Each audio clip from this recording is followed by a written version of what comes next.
Dick MacPherson is a legend, a giant among men in the Syracuse pillar of the community, as a Syracuse pillar in the community, and he passed away at the age of 86 yesterday.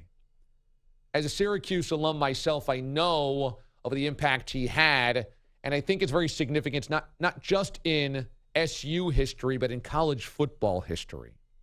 Now it might seem impossible to believe, but there was a time where Syracuse football was a machine. And you don't have to go all the way back to Jim Brown and Ben Schwartzwalder.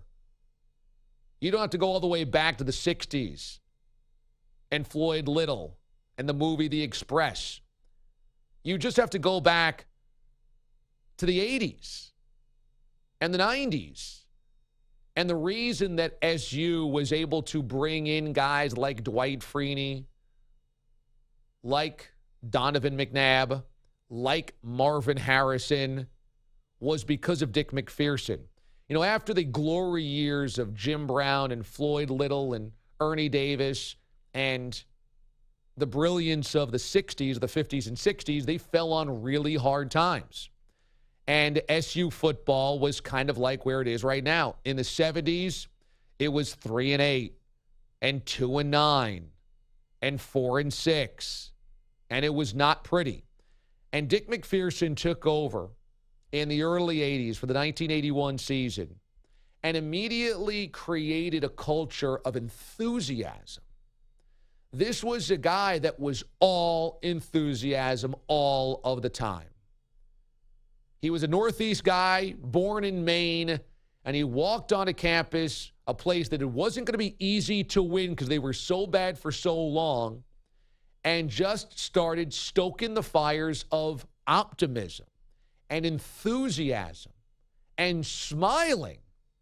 And it's one thing that so many of his players talked about. That, man, this was a coach that wasn't like a football coach. He wasn't a drill sergeant. And you got to remember, in the early 80s, football coaches were still drill sergeants. I mean, we were coming out of the Bear Bryant era. But there was still all of those types of guys that had won with the cold facade, the harsh demeanor. And MacPherson was opposite of that. Didn't mean he didn't work hard, but it just meant he was always optimistic. He was always glass half full. He was always enthusiastic.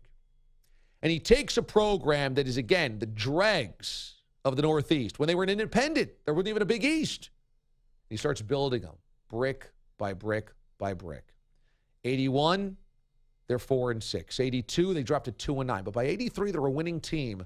They're 6-5. And by 84, at the Carrier Dome, one of the most amazing games in school history, they knock off then number 1 Nebraska, which is completely unheard of at that time because Nebraska was stacked and a national championship contender every year, year in, year out, Tom Osborne's heyday. And that lights the fuse for building what he built in the late 80s. In 87, they go undefeated and all the way to the Sugar Bowl with the most dramatic season in program history, which ends in a tie. Because God-forsaken Pat Dye had to kick the field goal at the end of a game to settle for a tie when SU could have won a national championship in 1987. But a brilliant year that lives forever. He then and they end up the season ranked number 4. I mean, Syracuse football ended the season ranked number 4 in 1987. He ends his career going to a Sugar Bowl, a Hall of Fame Bowl, a Peach Bowl, and a Aloha Bowl. And they're a top 10 team basically every season at the end of his career. Basically unheard of. He leaves for the riches of the NFL when the New England Patriots, also a disaster, a dumpster fire, say, we'll back up the Brinks truck for you. Come coach of the NFL. And it was a mistake because Coach MacPherson was a college coach through and through, not an NFL coach. And at that time, the Patriots were hugely dysfunctional, were terrible, and he takes over in the early 90s, and they're bad, and he's out in 2 years. But he was a New England guy, a Maine guy, went back home. He had that accent to coach the Patriots.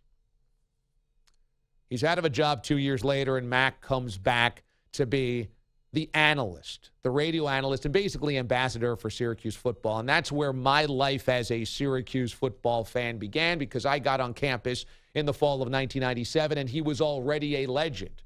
And having worked in the student radio station where all of the guys that came before me, the Marv Alberts, the Bob Costas, the Mike Tiricos, the Ian Eagles, the Sean McDonoughs, the Dick Stocktons, were all on those old radio reels that I got to listen to over and over again and try to pick apart the craft of play-by-play and radio.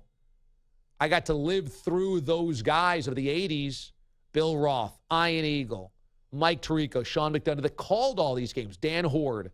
And I got to then connect it with Mac, who was always on campus and always at games and always at the Carrier Dome and always had a smile on his face.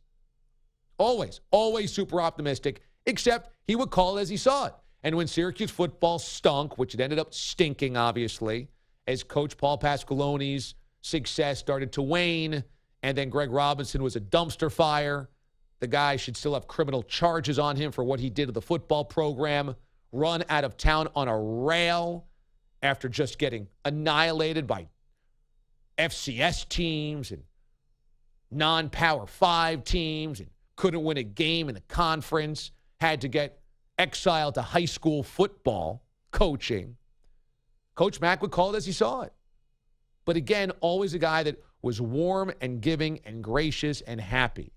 And he passes away at the age of 86 yesterday, and that's how he will be remembered. Not only the winning, which put Syracuse on a 20-year track of winning, but more so that you could be a football coach and be kind. You could be generous and kind and warm and smile. I mean, Nick Saban, Urban Meyer, a smile once in a while is not a bad thing. Coach Mack has an incredible legacy, but to me, in sports, everything is so serious all the time. Serious. Bill Belichick, you're allowed to smile. Football is not combat or war, even though these guys want to make it out to be, because that elevates the seriousness of their position.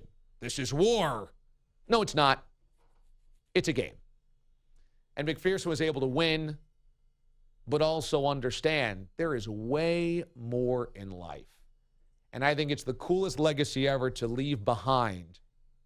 People remembering you, not so much when you hear the thoughts and memories out of the Syracuse community, it's not so much about the winning, even though he had one of the great stretches in program history. It was more about the type of guy that he was. And man, for me, that is so much more important to be remembered for than what you accomplished professionally. It's what you accomplished personally. And all of these people were touched in that community, whether it's business owners, donors, administrators, teachers, students, athletes, former athletes.